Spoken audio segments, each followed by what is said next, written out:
At the very same time that America refused to give the Negro any land, through an act of Congress, our government was giving away millions of acres of land in the West and the Midwest, which meant that it was willing to undergird its white peasants from Europe with an economic floor. But not only did they give the land, they built land-grant colleges with government money to teach them how to farm.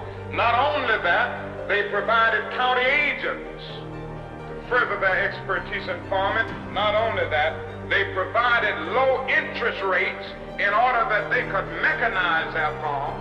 Not only that, today many of these people are receiving millions of dollars in federal subsidies not to farm, and they are the very people telling the black man that he ought to lift himself by his own bootstraps. And this is what we are faced with, and this is the reality. Now, when we come to Washington in this campaign, we are coming to get our check.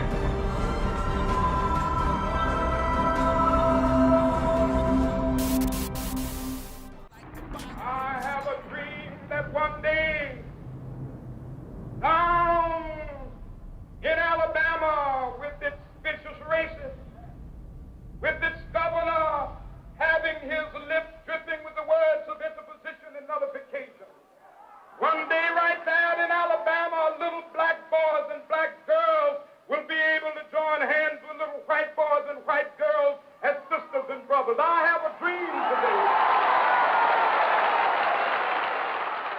So think about it. King came and he said that we've integrated into a burning house. This was around the late 60s, right? Automatically, right away after that, we got into this trend of consumerism that never slowed down, right? In the 70s, you had the pimps, the players, you know what I'm saying? In the 80s, you had the hustlers. And that shit was about acquiring what white folks have. I want to have the right to buy what white folks got.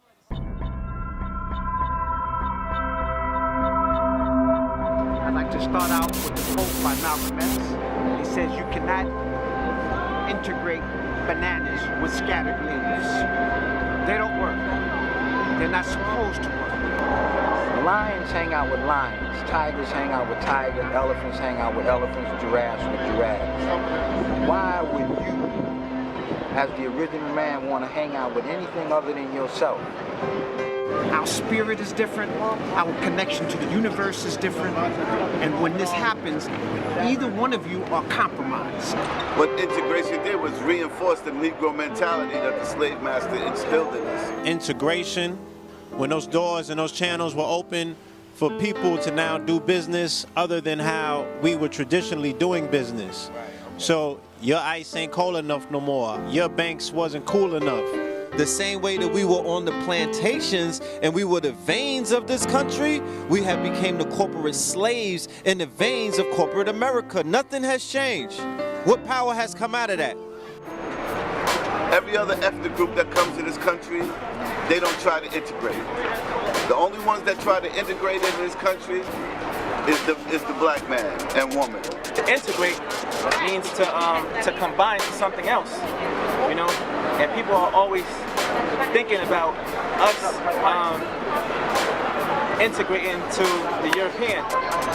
So when you talk about in that context, yeah, it did make us a slave. And anybody who says otherwise and think otherwise, they're slaves, you know what I mean, who have assimilated to further their successes. My father told me that they went downtown with picket signs and came back with jobs.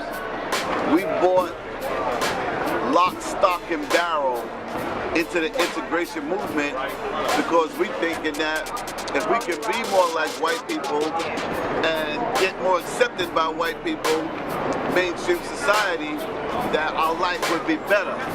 When in actuality, all it really did was make our lives worse. The slave master's never going to consider you an equal. You can't expect for a slaveholder to educate a slave properly. Like the Ashkenazi Jews are not sending their children to German schools to be educated because they know that the Germans not going to properly educate their children because the Germans conspire against their own demise.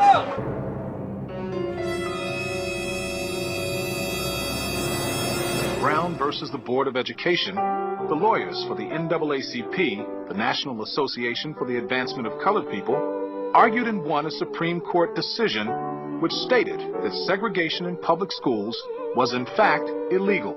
It was a 7-year-old girl from Topeka, Kansas, who helped overturn the decision that kept black and white children from attending the same schools. So, everything you was given was a privilege. You weren't given your rights. He can't give you your rights. Your rights are natural. Every mention of the word integration by whites, whether it be from the mouth of Kennedy on down to the mouth of the lowest, raggediest white liberal in the street who is beatnik-like involving himself in these integration efforts, if we believed in it, we would integrate. And we would fight anybody who got in our way or made any effort whatsoever to stop us from integrating. If we really believe that the law of the land, the Supreme Court, and other so-called judicial bodies were for real when they talked about integration, we would integrate. And knowing that the law was on our side, and any effort we made to demonstrate toward integration, why, we would know the law should be on our side, if it's the law of the land. If it is the law of the land, then the demonstrators are within the law, and the discriminators are against the law. But to show you the hypocrisy of the law, when Negroes demonstrate for integration, instead of arresting the discriminators, the law arrests the demonstrators. So this is a foolish move on the part of Negroes. And when you foolishly get yourself involved with an enemy, then whatever comes upon you, that's your business. As Muslims, we believe that separation is the best way and the only sensible way, not integration. You still think in terms like a slave today. He tell you what time to get up. He tell you what time to come to work. He tell you when you can eat lunch. He even is telling you right now what you should eat and what you should not eat. Who you should date, who you should not date. How long you should stay in the house. He's programming you right now. This very instant. By your computer, your TV, your cable, your cell phone. You're being programmed. You're still a slave. He just changed the name from plantation to work site, from slave master to employer. But it's still the same game.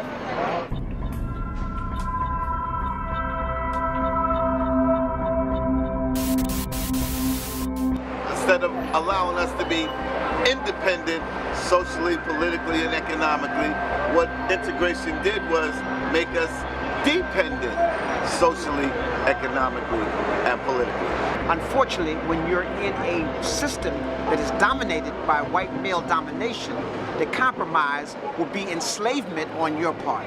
So by integrating amongst, the various different nations, particularly the Persian nations in Europe, that's a destruction for our people. So, once you begin to do that, you lose your identity, you lose a self-growth, and you lose who you are. So if we analyze history, the Haitian Revolution, all these, wherever integration came in, that was the downfall of that society.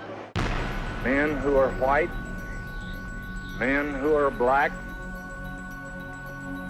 must and will now join together, as never in the past, to let all the forces of divisiveness know that America shall not be ruled by the bullet, but only by the ballot of free and of just men.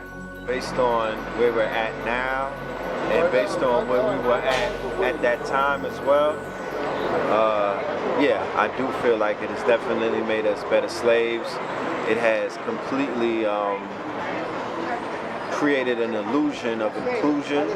Historically speaking, if you look at after post-slavery, after Abraham Lincoln passed the Emancipation Proclamation in 1865, primarily our people were primarily Republican. And you had something called the Freedmen's Bureau that came out of the proclamations and the 13th Amendment with the 20 sections. And with the Freedmen's Bureau, you had the rise and the creation of a lot of quote-unquote black colleges, a lot of businesses came out of that particular legislation. And you also had what was called the Black Wall Street. Now, if you look at the Black Wall Street in Oklahoma, there were also Black Wall Streets all throughout the country, all throughout the nation, where we had our own banks, our own schools, we were growing our own food. Even right here in Brooklyn, in the historical Weeksville community, where I grew up at, where you had the indigenous population, the millennial Lenape people, and out of that came the Weeksville community. They had their own schools, they had a home for the elderly, they had their own newspaper. We were doing for self. So we were actually doing better when we were separated. This community and I myself have favored segregation all down through the years. Back when this lawsuit was filed in 1950, we did everything we could to maintain segregation by trying to provide the Negro students with good, equal, but separate facilities. And that was the way the community felt, and that's the way the community wanted it. And that was the editorial policy of this newspaper. The federal judge in this section of Tennessee in 1951 and now is Robert L. Taylor of Knoxville. The Anderson County school case was before my court about 5 years ago. At that time, I held that the colored children were not entitled to enter the Clinton High School because they were being furnished equal but separate facilities. At that time, the equal but separate facility doctrine was the law. The Negroes appealed Judge Taylor's decision, and when the Supreme Court decision of May 1954 ruled against segregation, Judge Taylor's ruling was reversed.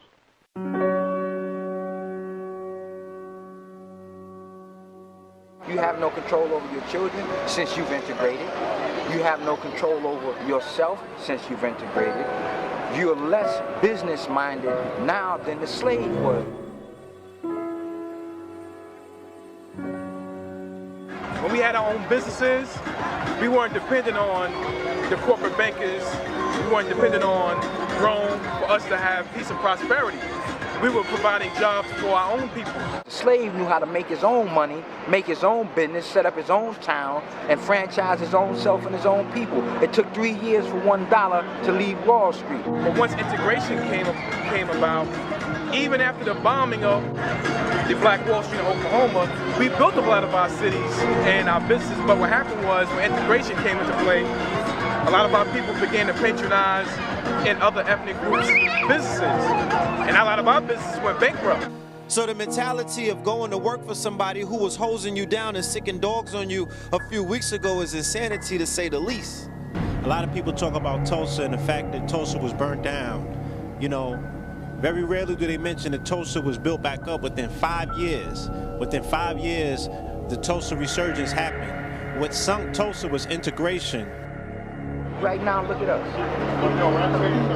Go into any neighborhood where we at and see what we own. You don't live in a community. A community is where you run your cops, your education, your banks, your everything. We live in a neighborhood. What you do with a hood, you put it over your face when you're trying to hide something.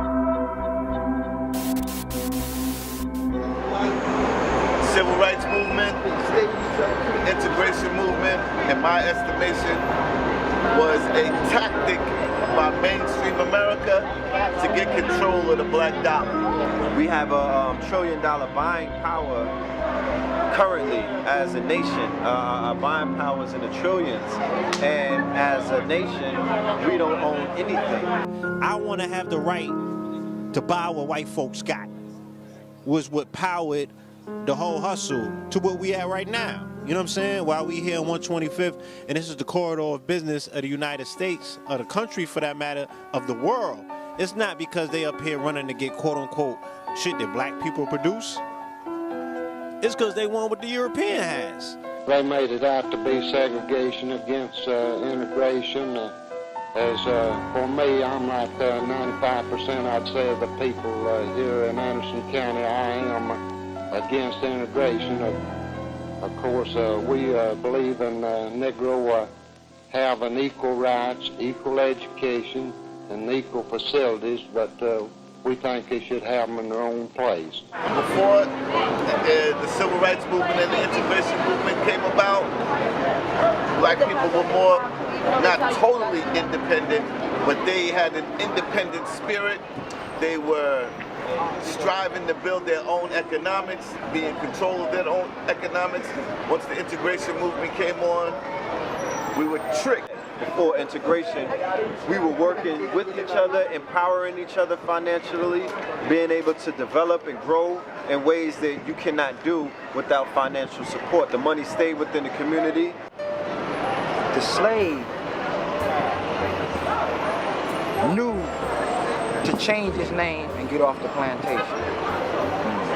Today, you love what he called you, and you refuse to get off the plantation, even if I promise to give you the money to make your own job. This is the reality of the state of mind that we're in as a people. Because you're still being programmed. Instead of programming yourself, you allow someone else to program you in the name of education. We're not confident in our power base, so we're looking for them for help. And at the end of the day, these are the people that put us in these situations. They're not here to help, and they shouldn't have to. We have to help ourselves. We got to figure this shit out for ourselves, that we don't have to integrate. And that deals with the integral part of what's wrong with us as a people. We don't see that inherent power of value in ourselves.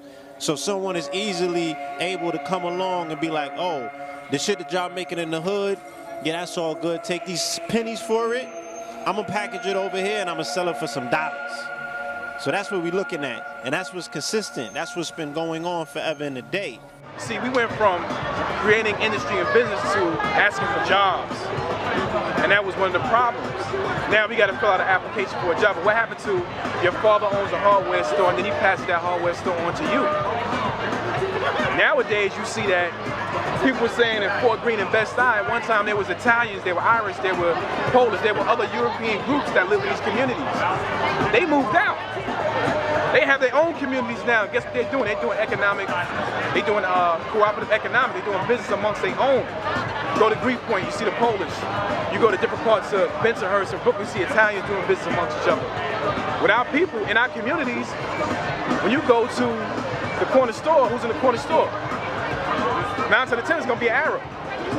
You're starting to even see less of the Dominican brothers in the bodegas now. Okay? So even in our own so-called communities of Bed-Stuy, East New York, we don't even have control over the bodegas and the local corner stores. You see other ethnic groups in those stores. So we totally lost the concept of nation building and doing for self. That's what we have to get back to. When you get back into that understanding and that level of consciousness, then you're going to be able to solve your own problems. You're not going to have to always have to ask for a handout from the corporate government or, you know, another group of people. Because they're taking care of their own, we're not taking care of our own. These are things that we really have to talk about, and we really have to start applying this information and put it into practice, because if we don't, it's finished.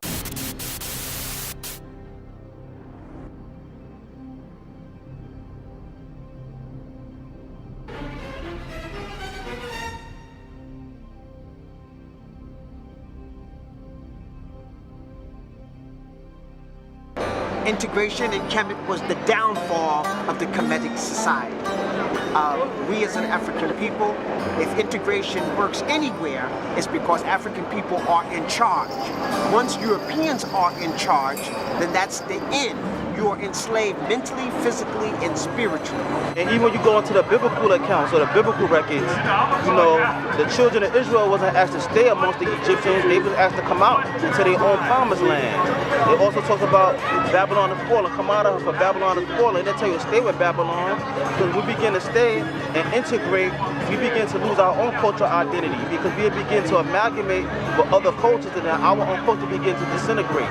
And you see that's happening today, that our people, the very culture that we do have, it begins to disappear. You got hip-hop.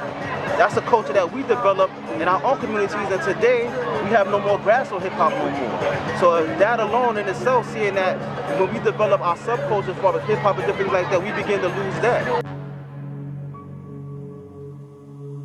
What's happening is, as hip-hop becomes more commercial, black people aren't needed because they can do what we can do now. They can do what we can do. They don't need us.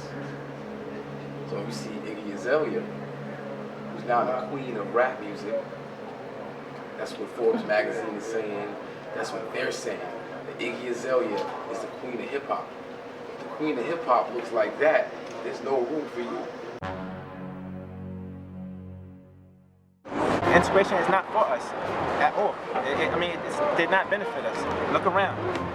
You know, you got people running around with crosses on their neck. Everybody wants to know when did we fail and why did we fail, you know what I mean, and what happened. You assimilated into a burning house like your Jesus, you know what I'm saying, your Messiah and your messenger, Martin Luther King told you. I started the No Jesus Peace campaign. I'm against that, straight up, and I don't care, you know what I mean? You'll never see me rocking no Jesus Peace. You'll never see me rocking no cross, because I don't embrace that shit. That shit ain't about us, you know what I'm saying? Even if it matriculated from us, it still ain't about us. We don't want no integration. We want separation and independence. We were tricked, and I think it was definitely a trick to change our focus from solidifying a black community to weakening our black community.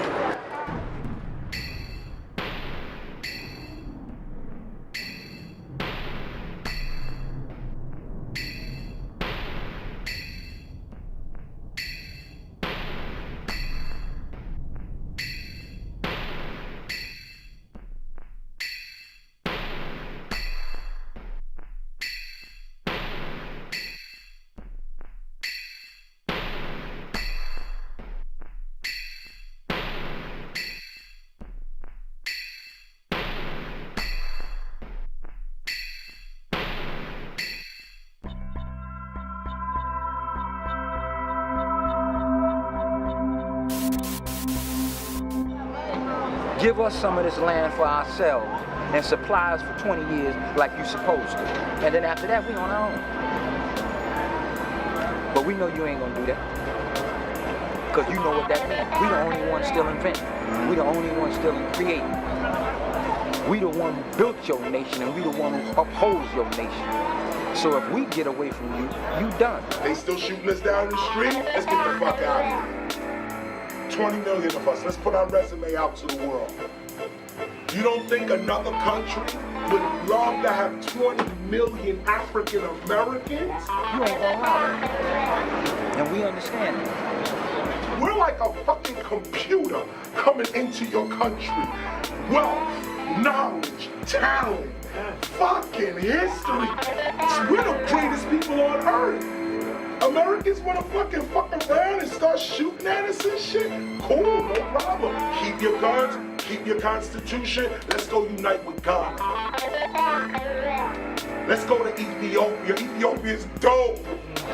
But it's all right, because everything's going to happen in time, on time, with time. And your time is up. The question is, did it make us better slaves? Absolutely it made us better slaves. Because what it did was, it made us totally dependent on other ethnic groups. And we as black people are the only ethnic group that it had that effect on. What do we make as a people that we can now package and market to the rest of the world? America does a very good job of packaging that shit and marketing it to the rest of the world. We don't. Let's talk about some things that we've done within the last 30, 50, or 60 years, right? France wants our music and our culture. Germany wants our music and our culture, right? China wants our music and our culture and things of this particular, they want our fashion and what have you. When America had a problem in the early 2000s with their image abroad, especially in the Islamic world, they put hip-hop on tour, okay? They went and got some hip-hop artists, and they like, we want to export y'all to France and to Germany and these other places, okay, to give America a good look in terms of its cultural relations. So we have products that can be properly packaged, commodified, and sold to the rest of the world, but we need what you're talking about, what you offer, and that's the business training. How do we learn to see what we have and lend value to it? The Jewish community, I want to say that when a child becomes 13 and they have a bar mitzvah, all the family members and friends and relatives that come to that bar mitzvah, they all bring in finance for that particular child who's now considered to be a man. They having the rites of passage, right? So let's say you invite 500 people and everybody brings $500. Now this child has thousands of dollars in the bank already at the age of 13. So at 13, these children are learning economics and finance, and on top of that, 9 times out of 10, his father has a business that he's going to pass on to that son. By the time he's 19, 21, he's already has thousands of dollars in the bank to invest, and he has a business that is being passed on to him from his father. We have the know-how to do it, you know what I'm saying? But something happened. Something happened in the 60s that changed the course of everything that people are not willing to look at. As soon as we integrated, shit started falling to pieces. And now we at where we at right now. The Asians, they're not totally dependent on mainstream America. The Hispanics, they're not totally dependent on mainstream America. You have a large Arab influx coming into this country. They're not dependent on mainstream America. Black America is totally dependent on mainstream America for everything that we do. And I believe that integration in the civil rights movement was the catalyst that made that happen. You saw the hidden colors, how we had our own bus companies in North Carolina. So when we integrated, we actually destroyed our economic power as a people. Because if you look at the Hasidic Jewish community in New York City, they have something called cooperative economics. When they spend their money amongst their own. They have their own trucks coming in the morning with their eggs and their milk and their own businesses. So they circulate their dollar within their own community, so it empowers them. And when you're empowered economically, you're empowered politically. If you don't have economic power, you're not going to have political power. All right? Because that's just like the Prophet Noble Ali said. Nobody respects a beggar nation. You'll just be a beggar nation, asking the quote-unquote corporate government for a handout. So the only way our people can have peace and prosperity and liberty is for us to do for self. We start incorporating, having our own businesses. So we got to begin to stick to ourselves and be ourselves. The Prophet Noble Ali said, you know, I taught you to be yourself. So you got to be ourselves. By being ourselves, you got to know yourself. And we got to begin to stick with our own and do what we got to do for ourselves. So integration is definitely a big mistake. But we separate but equal. It's not that you got to hate the Europeans or hate other nations. It's not about that. You could, like the brother said, you could do business and commerce with other nations. There's nothing wrong with sitting down and talking with other nations and having dialogue. But when it comes to like building your own and being yourself, you got to stick to your own and be yourself. So definitely integration is a big mistake for our people. And to this very day, we need to begin to stick to our own and be ourselves and develop our own nation. With that, I say peace. If integration works anywhere, it's because African people are in charge. Once Europeans are in charge, then that's the end. You are enslaved mentally, physically, and spiritually. So the only way it works is when African people are in charge. But if you're in your right mind, why would you want to do that anyway? We know that the #1 enemy on this planet to black people is the so-called white man. And the problem that we're facing today is integration. The integration that we allowed to proliferate this place from the time of Martin Luther King and so forth like that is why we're in this condition. So we're going to do a lecture on segregation versus integration. Did it kill Eric Gardner? Did it kill Mike Brown? does it lead to why we're dealing drugs at the rate that we're doing it? The black on black crime that we're committing, the abortions that we're doing. We're gonna break all of this stuff down in the thing, even with our religions, even with our cultures, even everything that we do, even like with the conscious community to some extent. When you look at the history of the conscious community, when you look at the leaders of the conscious community, everybody knows the solution is segregation, that is not integration. And of course we'll use the Bible, of course we use the scriptures, but we also show throughout history that integration is what destroyed us. I think you'll find, sir, that there will come a time when black people wake up and become intellectually independent enough to think for themselves, as other humans are intellectually independent enough to think for themselves.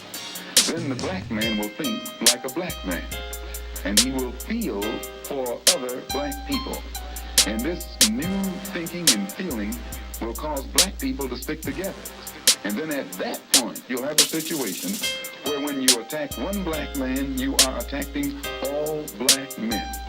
And this type of black thinking will cause all black people to stick together. And this type of thinking also will bring an end to the brutality inflicted upon black people by white people. And it is the only thing that will bring an end to it. No federal court, state court, or city court will bring an end to it. It's something that the black man has to bring an end to himself. Let's go to Ethiopia. Ethiopia is dope. Ethiopia is dope. Dope. Let's go to Ethiopia. All 20 million African Americans. Fuck this American shit. Leave these white folks here to themselves. And I guarantee you this thing will change overnight.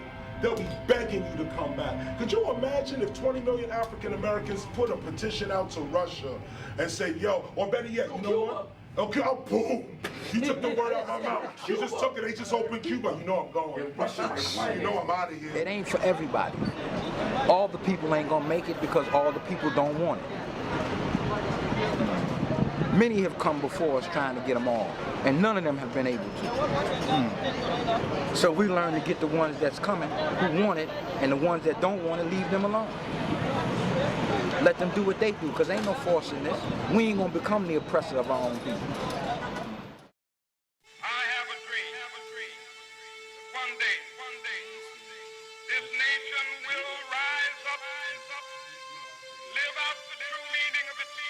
My people are not strong enough to let go of the dream that no longer provides them strength. A dream deferred with a rotten stench. My people are buckling under the weight of this dream that has become such a heavy burden that 5-year-olds literally have to have the might of Hulk Hogan to hold on and hold up this crumbling dream. We have ushered our family to a burning house in hopes of finding this dream. And we are now so deep in a house, it's virtually impossible to get out. The ceiling is collapsing and we are using our youth as shields to absorb the blunt force trauma from this collapsing beams. Buckling under pressure, eroding from exposure to the elements, weakened from within. An infrastructure that has been molested by the molars of mechanized nano termites as if they had their national convention there. You can rise from butler to president of this house. America will find a way to remind you though, you still a nigga, boy. In this house, you can rise through the ranks of being America's boy to America's dad. Primetime entertainment in the big room. America will still find a way to remind you, you still a nigga, boy. You can go from mammy of the house to first lady of the house. And America will fix her big fat mouth to remind you and your children, you still a nigga, boy. Funny thing is, this the house you built. And those unruly house guests are just